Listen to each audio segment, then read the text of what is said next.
আজকে আমাদের বাইকুর মোকাররমা থেকে সব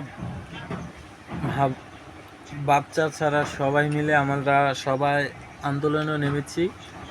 তো পুলিশ প্রশাসন যারা ছিল তারা প্রথমে কিছুই বলে নাই। তো আমরা সবাই মাঠে নাম মিছিল নিয়ে নেমেছিলাম। তখন আমরা কুঠের দিকে রওনা হয়েছিলাম, কিন্তু পুলিশরা প্রথমেই বাধা দিয়েছিল। কিন্তু আমরা অনেক লোক, সংখ্যা লোক ছিল অনেক বেশি। আপনারা ভিডিওটাকে দেখতে পারবেন, আপনারা ইউটিউব লাইভে যাবেন, গিয়ে লাইভে সাংবাদিকরা ভিডিও করেছে, কারণ সেখানেও আমরা ছিলাম।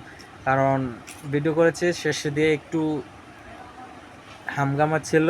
তারপরে আমরা এখান থেকে সবাইকে নিয়ে সইমতে বাড়িতে ফিরেছি এখন।